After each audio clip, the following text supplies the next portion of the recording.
Nous observons le monde pour le comprendre et pour pouvoir y évoluer. L'intelligence nous a permis de forger les outils pour comprendre l'infiniment petit et l'infiniment grand. Depuis plus d'un siècle, psychologues, biologistes, généticiens et neuroscientifiques la dissèquent, l'analysent, la mesurent. Nous avons inventé les ordinateurs, marché sur la Lune.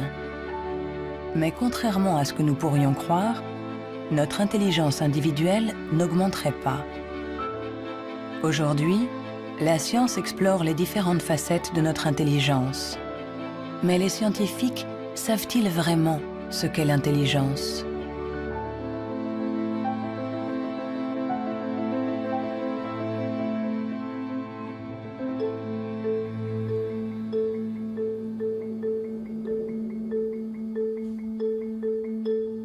L'intelligence, c'est faire le lien. Assembler différents éléments pour trouver une solution. Pour la comprendre, il faut réussir à la fractionner, en isoler toutes les composantes. Les chercheurs se sont donc penchés sur ces différentes facettes.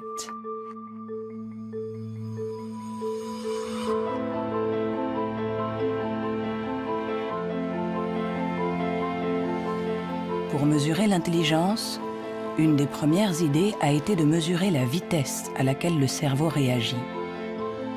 C'est cette méthode que le professeur Teni Januis a utilisée.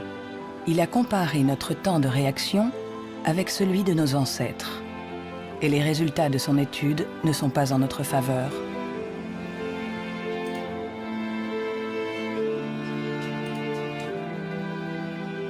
Pour mesurer le temps de réaction, on présente à un sujet une lumière sur un écran et il doit dire, en appuyant le plus vite possible sur un bouton, si elle apparaît à droite ou à gauche.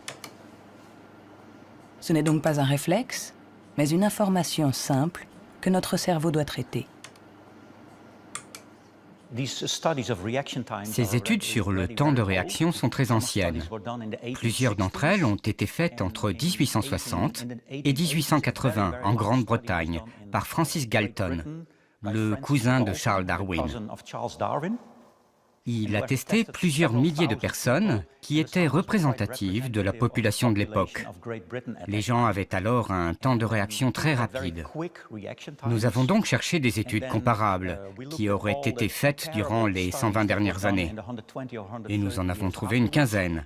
En les comparant, nous avons pu montrer que durant les 150 dernières années, les gens sont devenus de plus en plus lents.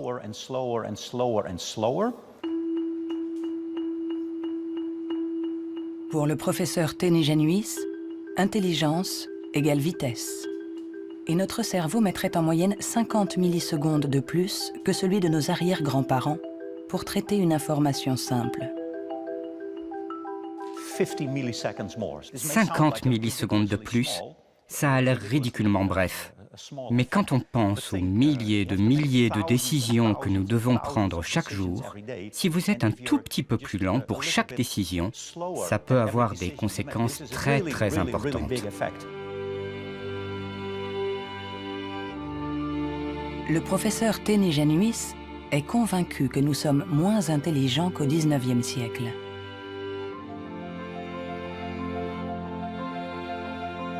Il en voit la preuve dans l'incroyable inventivité de cette période, marquée par une explosion des innovations, de la créativité, des idées.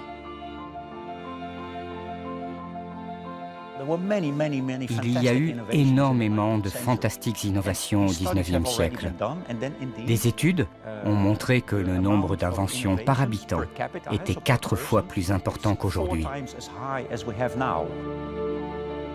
Le professeur Teni Januis pense que notre intelligence est en panne.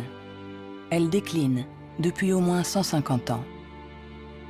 Mais au XIXe siècle, Sir Francis Galton pensait déjà que les Anglais étaient bien moins intelligents que les Grecs de l'Antiquité, qui ne manquaient pas d'esprit brillant. Alors, Qu'en est-il des prédécesseurs des Grecs, les hommes préhistoriques? Eh bien, il est extrêmement difficile de mesurer leur intelligence. Pourtant, à l'Institut Max Planck de Leipzig, on essaye de répondre à cette question en reconstituant le cerveau de nos ancêtres de la préhistoire.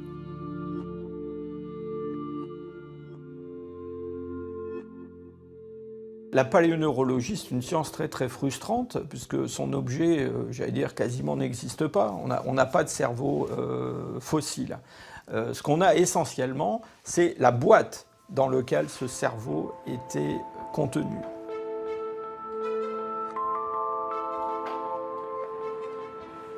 En comparant notre cerveau avec celui des hommes préhistoriques, les scientifiques se sont aperçus qu'il y avait des différences. Des différences de forme, mais aussi des différences de taille. Certains hommes préhistoriques avaient un cerveau plus grand que le nôtre. Quand on sait que tout ce que nous sommes, tout ce que nous pensons, nos souvenirs, notre personnalité, nos émotions, notre langage, tout dépend essentiellement de cet organe, alors est-ce que l'intelligence est directement liée à la taille? Il serait naïf de penser que il n'y a pas de lien entre la taille du cerveau et la complexité des comportements, entre guillemets, l'intelligence. On le voit dans le monde animal, hein, les animaux qui sont les plus intelligents, en particulier les cétacés, certaines formes de dauphins par exemple, sont des formes qui, dans le monde animal, ont de très grands cerveaux, un grand nombre de neurones. On retrouve chez eux quelque chose qui rappelle ce qu'on trouve chez les primates, les grands primates, et chez l'homme. L'évolution a fait croître la taille de notre cerveau pendant 2 millions d'années, pour atteindre son maximum il y a 15 000 ans environ.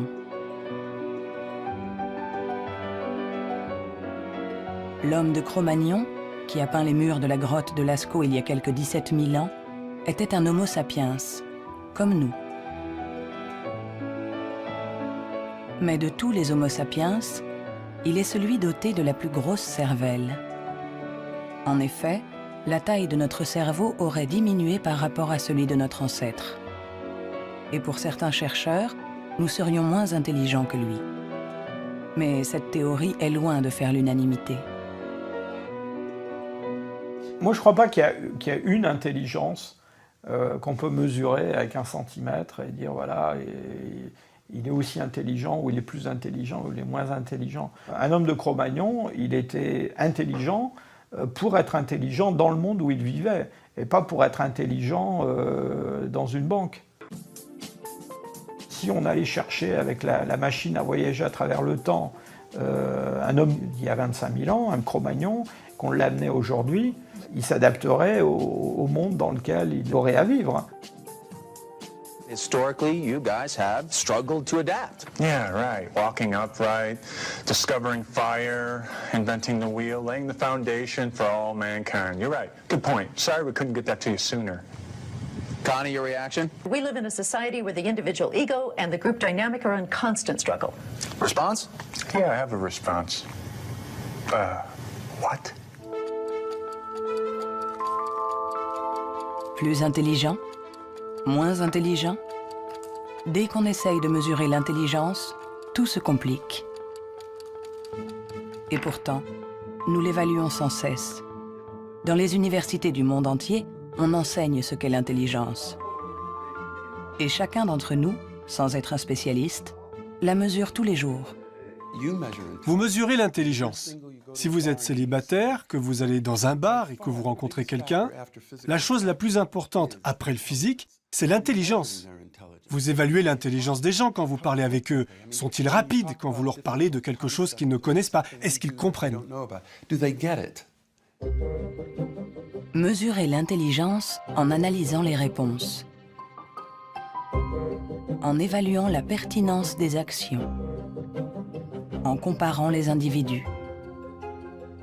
Une méthode qui a donné naissance au seul outil dont nous disposons pour évaluer l'intelligence, le quotient intellectuel, ou QI, inventé par Alfred Binet au début du XXe siècle. Alfred Binet était assez critique vis-à-vis des aliénistes, les psychiatres de l'époque. qui faisait des diagnostics pour juger du retard intellectuel avec des grandes catégories.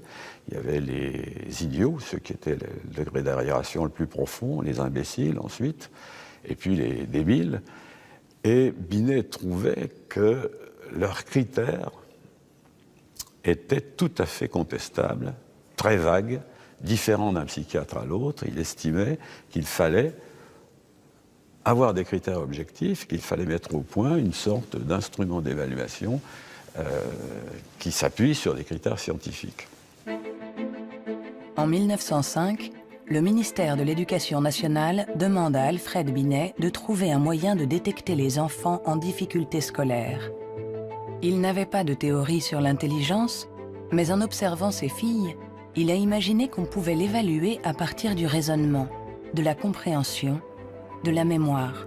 Ce qu'il a cherché à faire, finalement, c'est à trouver pour chaque âge les problèmes qui sont caractéristiques de cet âge. Par exemple, en leur présentant une image, en leur demandant qu'est-ce que ça représente.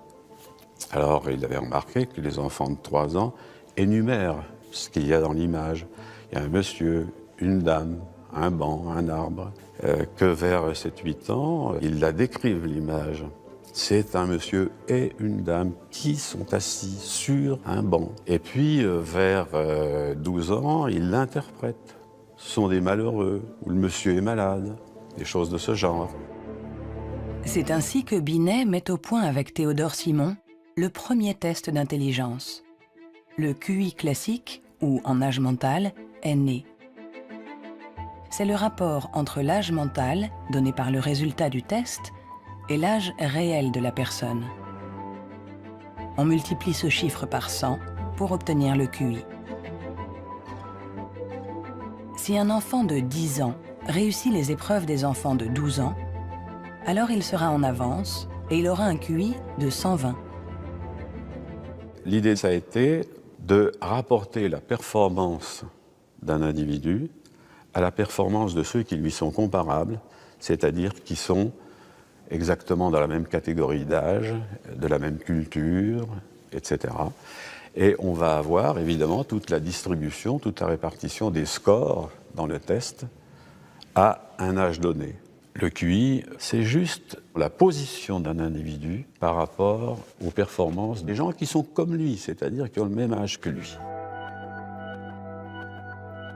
Nous accordons au QI un pouvoir exagéré, parce qu'il prétend évaluer cette qualité si particulière qu'est l'intelligence. Difficile dès lors de résister à la tentation de s'évaluer, de se comparer. Ce qui est un peu catastrophique, c'est ce qu'on voit actuellement sur des sites internet où on vous permet de calculer votre QI. Et alors je pense que des gens, ils font ça, ils se retrouvent avec un chiffre, et ils vont l'interpréter, si par exemple ce chiffre n'est pas bon, en se disant qu'ils ne sont pas intelligents.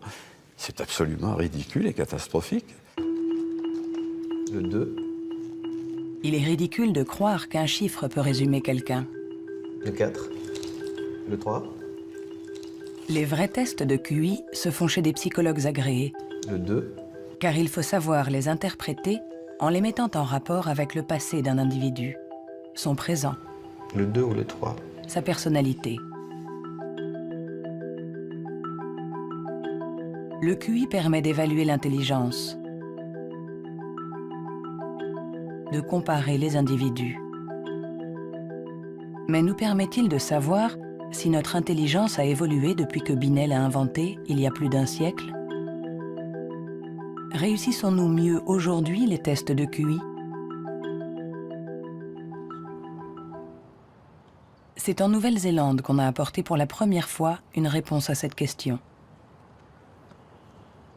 C'est ici que James Flynn a fait une découverte surprenante que les scientifiques du monde entier ont baptisé l'effet Flynn.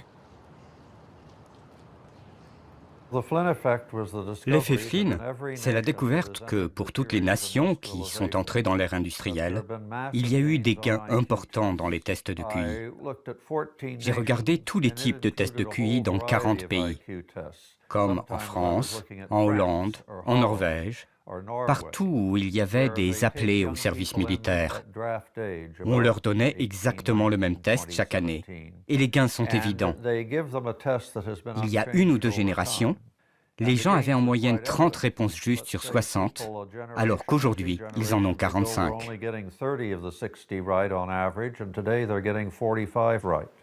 Après avoir passé au crible des dizaines et des dizaines d'études, James Flynn a montré que depuis plus de 60 ans, nous réussissons mieux les tests de QI. Est-ce que cela signifie que nous serions devenus plus intelligents que nos grands-parents? Un changement de QI ne signifie pas forcément un changement d'intelligence. Un exemple simple pour le comprendre, vous faites passer le test d'intelligence une première fois aujourd'hui. Vous le redonnez au même sujet demain. Il y a un effet d'apprentissage, il va réussir un peu mieux, il va avoir des scores un peu meilleurs. Ça ne veut pas dire qu'il est devenu plus intelligent, ça veut juste dire qu'il est un peu plus familier avec la façon de passer le test. L'augmentation du QI est due en grande partie à l'environnement, une meilleure nourriture, une meilleure éducation. Notre QI augmenterait de 2 à 3 points par année d'école supplémentaire et la durée de scolarisation est passée en moyenne de 6 ans au début du XXe siècle à 11 ans aujourd'hui dans les pays industrialisés. Tous ces effets se sont additionnés et ont fait augmenter les scores de QI. Quand vous passez un test aujourd'hui, vous y êtes préparé dans la mesure où toute une série de facteurs vous ont donné la capacité d'utiliser votre logique de manière abstraite. C'est pour ça que vous pouvez regarder une suite de nombres et deviner le suivant.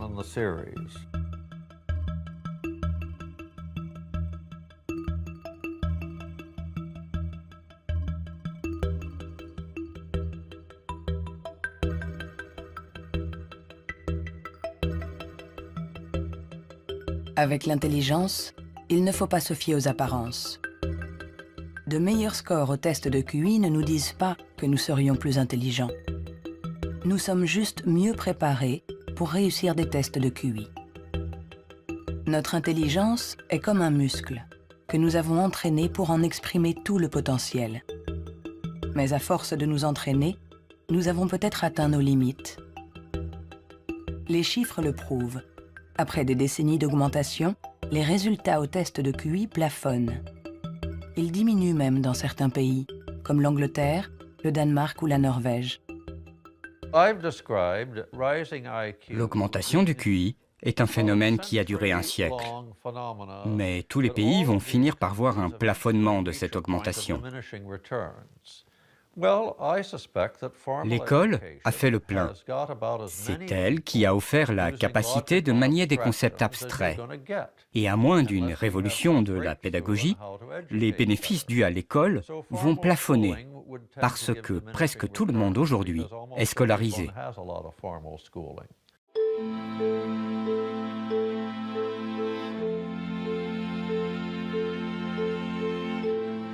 Un QI qui stagne. Des cerveaux plus lents, plus petits. Où en est notre intelligence? Les premiers outils permettant d'évaluer l'intelligence ont été inventés il y a plus d'1 siècle. On s'inspire toujours des théories imaginées par Sir Francis Galton et Alfred Binet. Mais aujourd'hui, nous pouvons aller plus loin. Plutôt que de mesurer ce que l'intelligence produit, intéressons-nous à l'organe qui produit l'intelligence.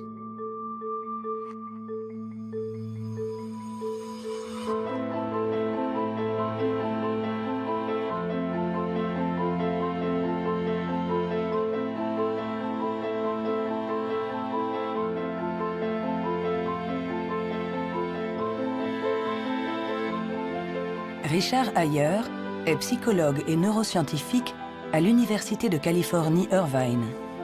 Depuis plus de 30 ans, il essaie de savoir à quoi ressemble un cerveau intelligent.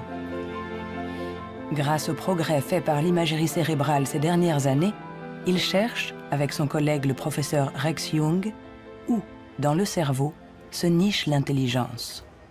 Nous regardons le cerveau de Richard Ayer, un très joli cerveau. Le docteur Ayer est une personne brillante, intelligente, et nous voyons toutes les régions qui sont le support de son intelligence.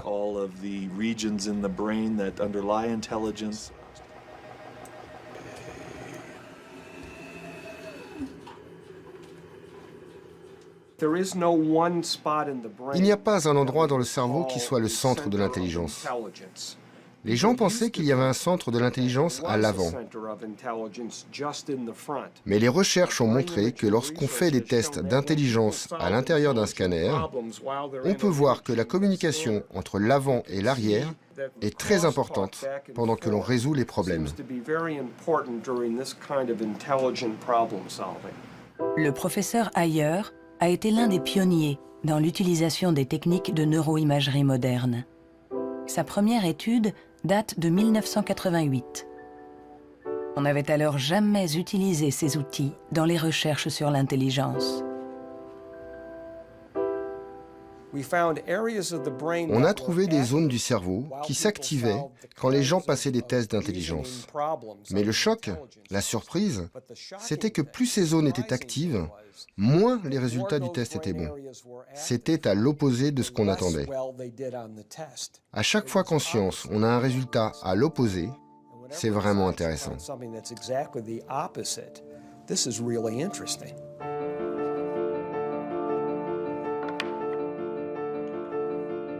Un cerveau intelligent n'est pas un cerveau qui fonctionne plus, mais au contraire, un cerveau qui fonctionne moins.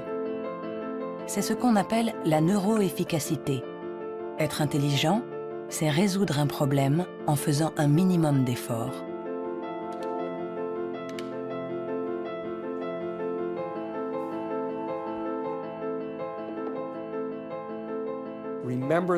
Souvenez-vous de la première fois que vous avez conduit une voiture. Le premier jour, dans un grand parking vide, avec quelqu'un assis à côté, et vous tournez le volant et vous pensez « Maintenant, il faut que je freine ». Mais aujourd'hui, vous conduisez au milieu de la circulation dans une ville que vous ne connaissez pas, et malgré ça, vous pouvez discuter avec quelqu'un. Votre cerveau est bien plus efficace pendant que vous conduisez. Donc, les hauts niveaux d'intelligence ne sont pas forcément liés à un cerveau qui travaille plus, mais à une transmission plus efficace de l'information entre les zones importantes du cerveau. Lorsqu'on pense à un processus aussi complexe que l'intelligence, il faut imaginer que le cerveau est comme un orchestre avec différentes sections. Mais le vrai mystère, c'est comment ces sections interagissent. Parce que pour autant que nous le sachions, il n'y a pas de chef d'orchestre. Si le cerveau est un orchestre, alors l'intelligence est la musique.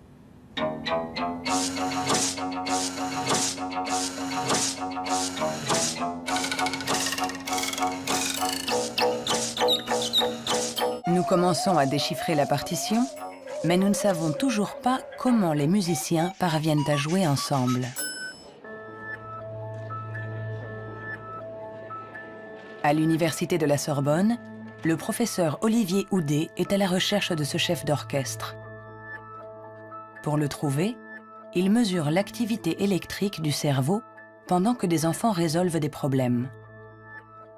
Ce qui l'intéresse, c'est ce qu'il appelle les bugs de l'intelligence. Si vous présentez à un enfant ce dispositif avec 1, 2, 3, 4, 5 babards écartés ou 5 babards resserrés, et vous demandez à l'enfant, y a-t-il le même nombre de babards au-dessus et en dessous, jusqu'à 6-7 ans, tous les enfants du monde vont vous répondre « Ah ben non, il n'y en a pas pareil, il y en a plus là parce que c'est plus long ». Le cerveau de l'enfant est donc piégé par l'intelligence, c'est-à-dire visio-spatiale, selon laquelle longueur est égale à nombre. Dans le cerveau, ça se traduit par le fait qu'on a des chemins neuronaux différents pour résoudre une même tâche.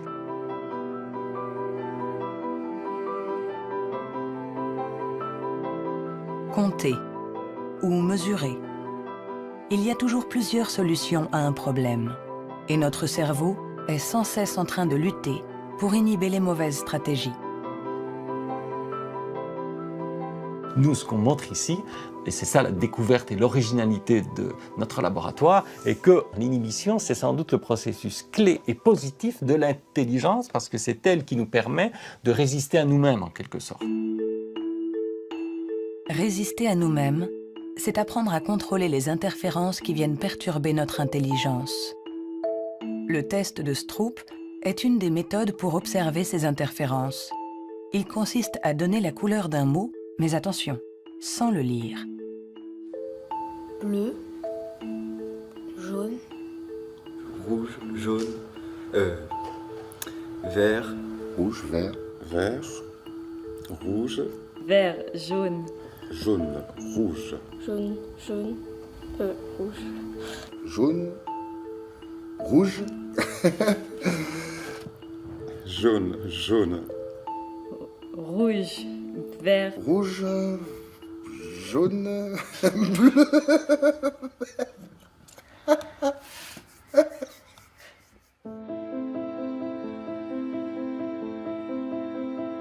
Pour résoudre un problème, nous sollicitons différentes régions du cerveau reliées entre elles, mais qui sont parfois en compétition.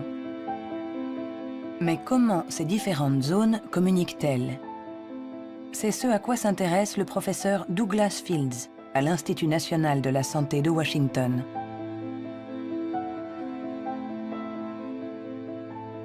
Le cerveau est fait de deux sortes de tissus, la matière blanche et la matière grise. Tout le monde a entendu parler de la matière grise. C'est là où se trouvent les neurones, sur une couche à la surface du cerveau.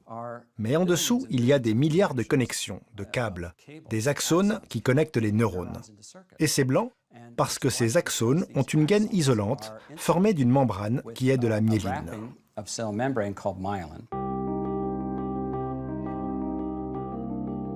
La myéline entoure les axones, permettant aux informations de circuler de manière rapide et efficace dans le cerveau.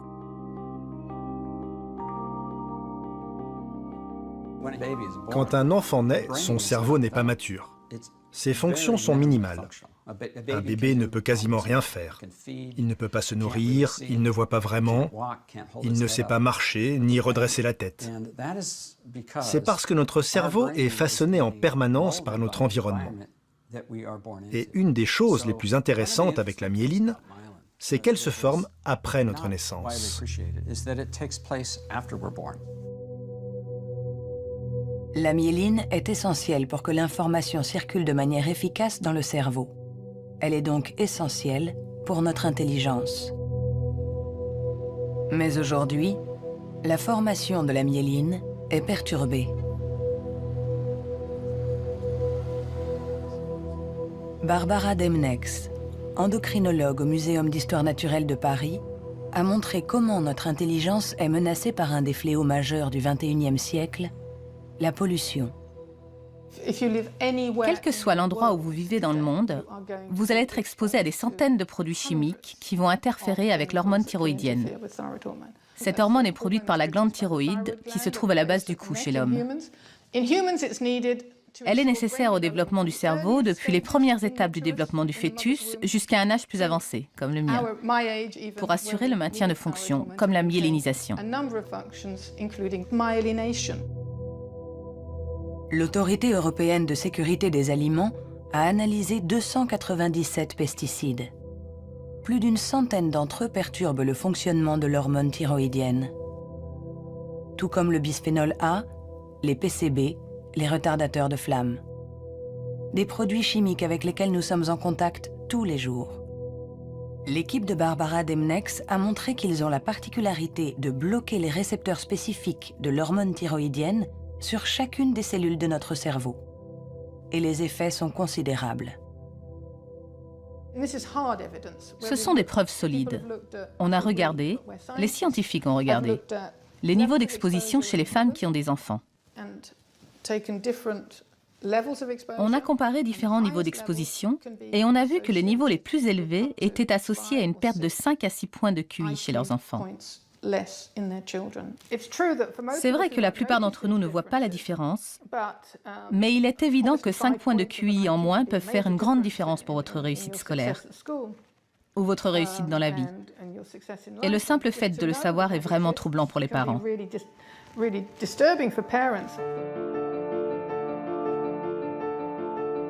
Notre intelligence nous a permis de créer un monde complexe au prix de la dégradation de notre environnement. Et nous pourrions en payer le prix si cette dégradation perturbe la formation de notre cerveau, en agissant sur la myéline par exemple. Mais si ce phénomène se confirme, comment le gérer? Pendant plus d'1 siècle, on a pensé que tous nos processus mentaux n'étaient dus qu'à l'activité électrique des neurones. Mais aujourd'hui, les neurobiologistes ont commencé à explorer un nouveau continent. Il n'y a que 15% des cellules du cerveau qui sont des neurones. Le reste, qui représente 85%, ne communique pas grâce à l'électricité. On l'appelle la glie. De nouvelles méthodes nous ont permis de voir avec surprise que les cellules gliales communiquent entre elles et avec les neurones. On est à la pointe des recherches sur le cerveau, car il y a là un changement fondamental dans la manière dont on pense que le cerveau fonctionne au niveau cellulaire. Les cellules gliales, des cellules bien plus nombreuses que les neurones et qui forment leur environnement. Certaines fabriquent la myéline. D'autres nourrissent les neurones et les protègent. On les appelle les astrocytes. Et une découverte inattendue a montré que les astrocytes jouaient un rôle dans l'intelligence. Tout a commencé avec un génie. En avril 1955, au Princeton Hospital du New Jersey, Thomas Harvey, médecin pathologiste, est en charge de l'autopsie de Albert Einstein. Et ce 18 avril, à 8 heures du matin, il décide de voler le cerveau de celui que nous considérons comme l'incarnation du génie. Il espérait, en examinant le précieux organe, percer les secrets de l'intelligence. Après l'avoir conservé caché chez lui pendant 27 ans, il autorisa d'autres scientifiques à l'examiner. Et ils découvrirent quelque chose dans le cerveau d'Einstein qui était peut-être le secret de son intelligence. Le cerveau d'Albert Einstein a été examiné pour voir ce qui le rendait plus intelligent. Et il n'y avait pas de différence sur le nombre de neurones, sur la taille des neurones, il n'y avait rien. Mais son cerveau avait plus d'astrocytes. Et beaucoup de gens se sont intéressés au rôle joué par les astrocytes dans l'intelligence. Les astrocytes. Des cellules gliales identifiées il y a plus d'1 siècle.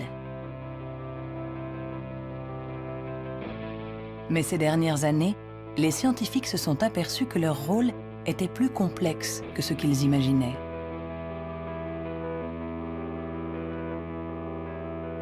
Les astrocytes servent à beaucoup de choses. Ils contrôlent les synapses, ils contrôlent le flux sanguin dans le cerveau, ils nourrissent les neurones, ils réagissent aux blessures. Toutes ces choses étaient considérées comme des tâches ménagères faites par les astrocytes dans le cerveau. Et plein de gens ne les prenaient pas au sérieux. Jusqu'à ce qu'on réalise que ces tâches ménagères font que l'astrocyte contrôle le neurone.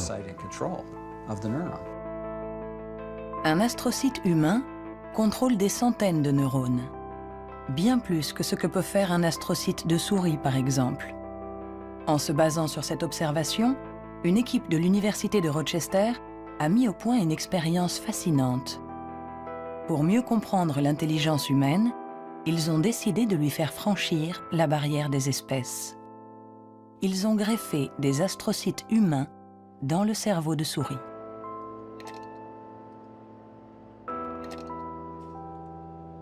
Nous avons effectué des greffes des astrocytes humains chez la souris. Et la greffe, littéralement, envahit tout le cerveau.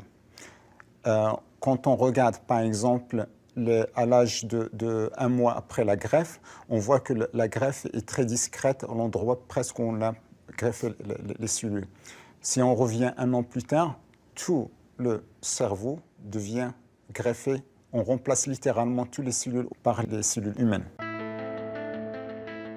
On s'est rendu compte que ces souris sont plus aptes à avoir une meilleure mémoire et un meilleur apprentissage que les souris non greffées.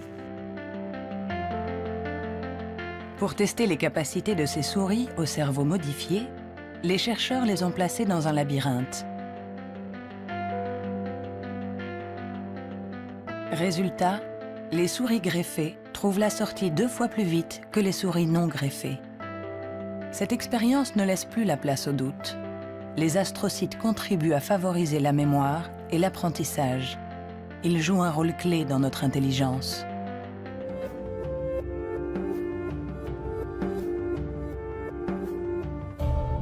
L'intelligence se reflète dans le fonctionnement du cerveau.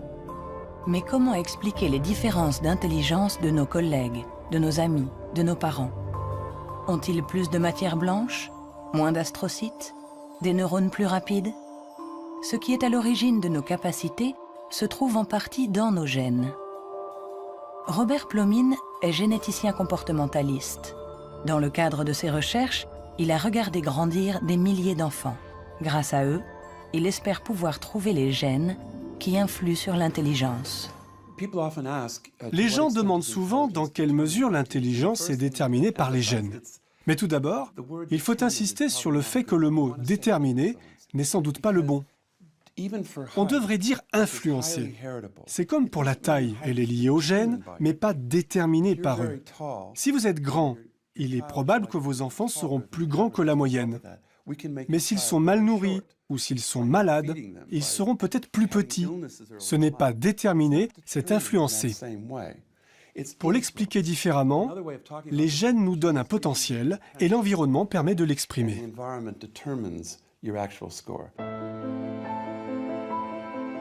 Pour comprendre les relations complexes entre gènes et intelligence, Robert Plomine fait passer des tests à des milliers de jumeaux.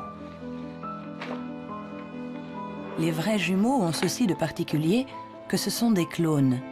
Ils partagent exactement les mêmes gènes. Ils sont identiques en tout point.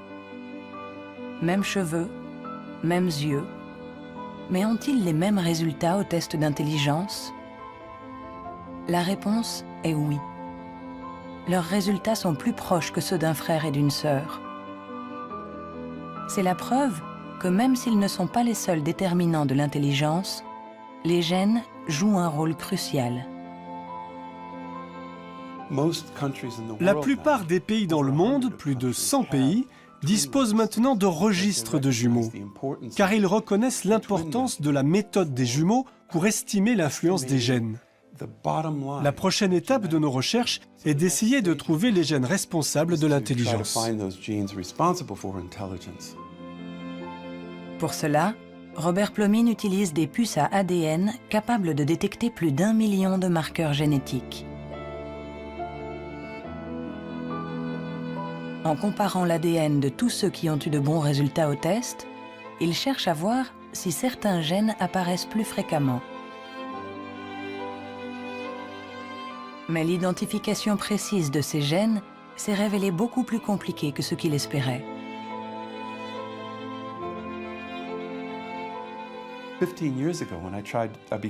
Il y a 15 ans, quand j'ai commencé à essayer de trouver les gènes de l'intelligence, personne n'imaginait que ce serait aussi difficile. On a identifié plus de 300 gènes qui influent sur l'intelligence. Et le problème, c'est qu'on en a identifié seulement 1%.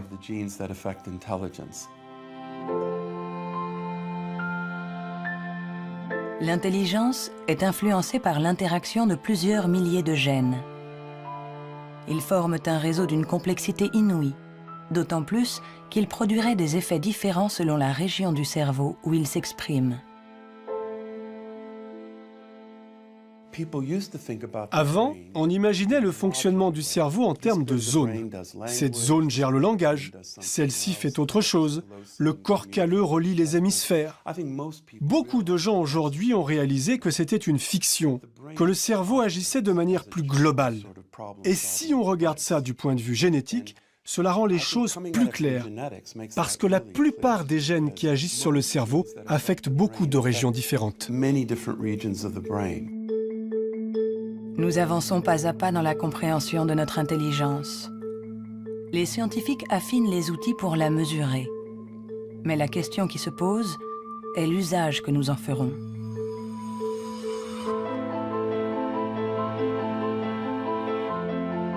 L'intelligence est ce qui prédit le mieux notre niveau d'étude, notre emploi. Par conséquent, parler de l'intelligence de quelqu'un n'est pas anodin. On donne une valeur, on classe, on hiérarchise, avec tous les risques de dérapage que cela comporte. L'erreur de raisonnement, c'est de considérer que l'intelligence serait essentiellement héréditaire. Et ça a conduit effectivement à des dérives qui sont tout à fait ridicules, je dirais, absolument ridicules. Pour en donner un exemple, en 1924, je crois, une loi a été votée aux États-Unis qui restreignait l'immigration, qui mettait des quotas pour l'immigration, parce que dans les tests, ils avaient en moyenne des résultats moins bons. Et donc, ils étaient supposés être héréditairement moins intelligents. Il fallait qu'il en vienne moins aux États-Unis pour ne pas faire baisser la moyenne. On les accueillait, vous savez, dans Ellis Island, cette petite île qui est en face de New York, et pas mal d'entre eux ont été renvoyés, et notamment ceux qui, dans les années 30, commençaient à sentir la montée du nazisme, je pense aux Juifs de l'Europe de l'Est, par exemple, et qui ont été refoulés pour des raisons absolument idiotes. On a longtemps cru qu'on ne pouvait pas échapper à ses origines. Notre hérédité était supposée contrôler nos vies. La science, depuis, nous a heureusement éloignés de cette vision déterministe. Mais l'intelligence est un sujet à part, un sujet si sensible que les faux pas et les excès ont marqué son histoire. William Shockley, physicien visionnaire, prix Nobel pour sa découverte du transistor, se montra moins brillant lorsqu'il décida de se pencher sur l'étude de l'intelligence. Dr. Shockley, if you could answer it yes or no, I would appreciate it. Do you believe that black people are inferior in intelligence because of their heredity? What I say is this. My research leads me, and it's a tragic conclusion, really, my research leads me inescapably to the opinion that the major cause of the American Negro's intellectual and social deficits is hereditary and racially genetic in origin, and thus not remediable to a major degree by practical improvements in environment. Then what do you see as the solution to the problem? I would propose that you would offer a bonus to everyone to be sterilized. The offer is based upon the best estimates, best scientific estimates that one can have of any genetically carried disabilities. 1974, c'était tout juste hier, une époque pas si lointaine où certains se servaient du QI pour justifier des théories racistes, pour exclure ceux qui étaient différents. Joseph Chovanec est atteint du syndrome d'Asperger, une forme d'autisme qui peut cohabiter avec un QI élevé. Diplômé de Sciences Po, docteur en philosophie, écrivain. À 6 ans, il ne disait pas un mot. Aujourd'hui, il parle 7 langues, dont l'hébreu, l'arabe, le perse et l'azerbaïdjanais. Je fais partie de ces enfants qui étaient promis à la poubelle. Pendant très longtemps, on nous a dit que les personnes autistes étaient déficientes intellectuelles. On a posé presque comme synonyme déficience intellectuelle et autisme. Alors qu'aujourd'hui, on sait bien que ce n'est pas le cas. Chaque société humaine a besoin d'un certain nombre de hiérarchies, a besoin que les gens se démarquent un peu des autres. Et on a tendance à résumer un peu tout par un critère unique. Aux États-Unis, ce qui fait, les qualités humaines et les hiérarchies, c'est le QI. En France, c'est tel ou tel concours administratif. Sous la Chine impériale, c'était les fameux concours de mandarinat. Mais tout ça, ça repose sur une idée centrale qui est fausse, à savoir qu'il y aurait une échelle unique de l'humanité. Et forcément, celui qui prône ce genre de théorie se place lui-même tout au sommet. C'est toujours comme ça. L'intelligence comme échelle unique de l'humanité. Mais peut-on résumer l'humain à une seule dimension? Peut-on réduire l'homme à sa seule intelligence alors que l'intelligence elle-même a de multiples facettes.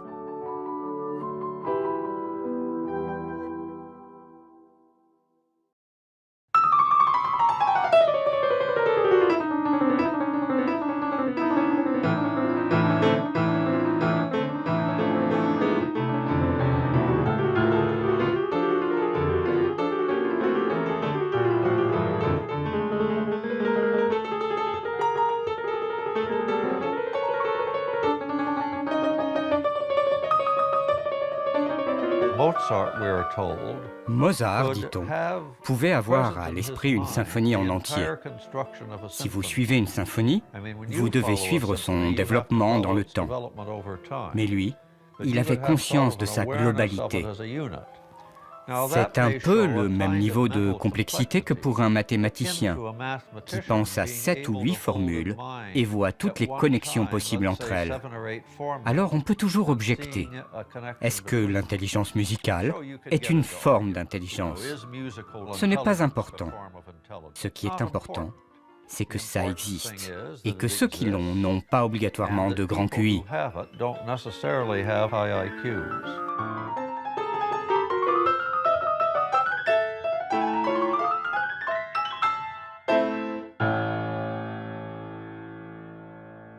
Il y a eu toujours une résistance à considérer qu'il y avait des formes d'intelligence différentes et une espèce de propension à vouloir déterminer un QI général, ce qui voudrait dire qu'on a une intelligence unidimensionnelle, voilà, et vous êtes plus ou moins haut sur cette dimension.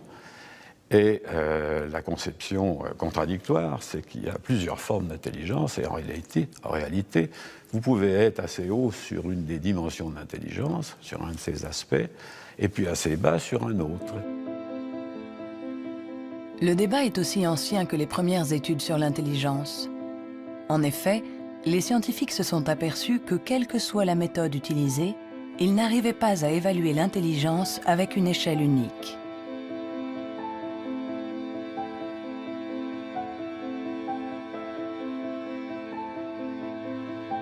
À l'Université du Nouveau-Mexique, le professeur Rex Jung est convaincu que pour résoudre n'importe quel problème, nous utilisons différentes manières de raisonner, que ce que nous appelons intelligence n'est que l'une d'entre elles. Je pense que la créativité est un autre mode de fonctionnement du cerveau. Je cherche à savoir si elle est différente de l'intelligence. Est-elle similaire? Est-ce que c'est la même chose ou bien est-ce différent? J'en suis arrivé à la conclusion que la créativité est un processus de raisonnement fondamentalement différent.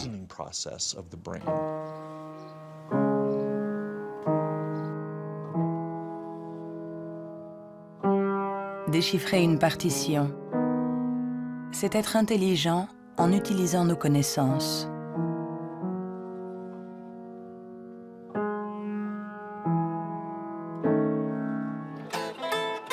Improviser, c'est être intelligent en inventant, en étant créatif.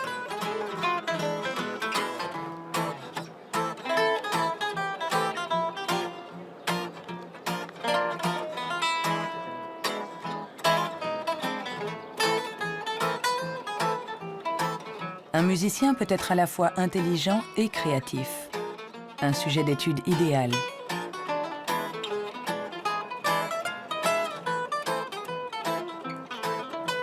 Le professeur Jung a examiné de nombreux cerveaux pour savoir comment intelligence et créativité peuvent cohabiter.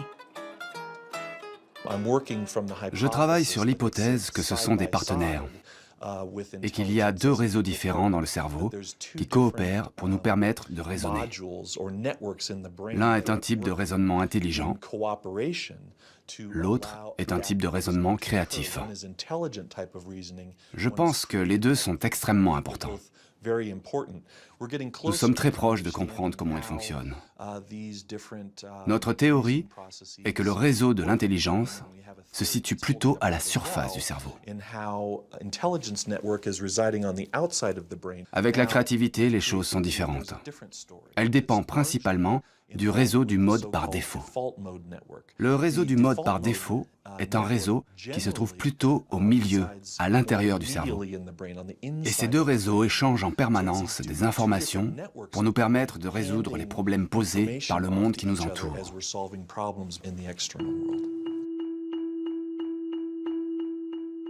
Nous avons tous expérimenté cette sensation d'une idée surgissant de nulle part avec la force de l'évidence. Ce que nous révèlent les neurosciences, c'est que ce mode de raisonnement, ce mode inventif, créatif, est un mode de raisonnement à part entière. Peut-on être intelligent sans être créatif? Ou créatif sans être intelligent? La question a elle-même un sens. Pour évoluer intelligemment dans le monde, n'avons-nous pas besoin de toutes les ressources de notre esprit? On ne peut pas être créatif en physique, par exemple, si on n'a qu'une éducation physique. Pour être créatif en physique, il faut une autre éducation et ensuite se retrouver dans un univers étranger et réutiliser des trucs et astuces, des mécanismes mentaux qu'on a appris ailleurs. Hein. Et le drame de la recherche stérile, c'est la recherche qui ne connaît que sa petite chapelle, où il n'y a ni import ni export de données. Hein. Par contre, tous ceux qui ont été créatifs, ce sont des gens qui ont importé des idées d'un univers autre.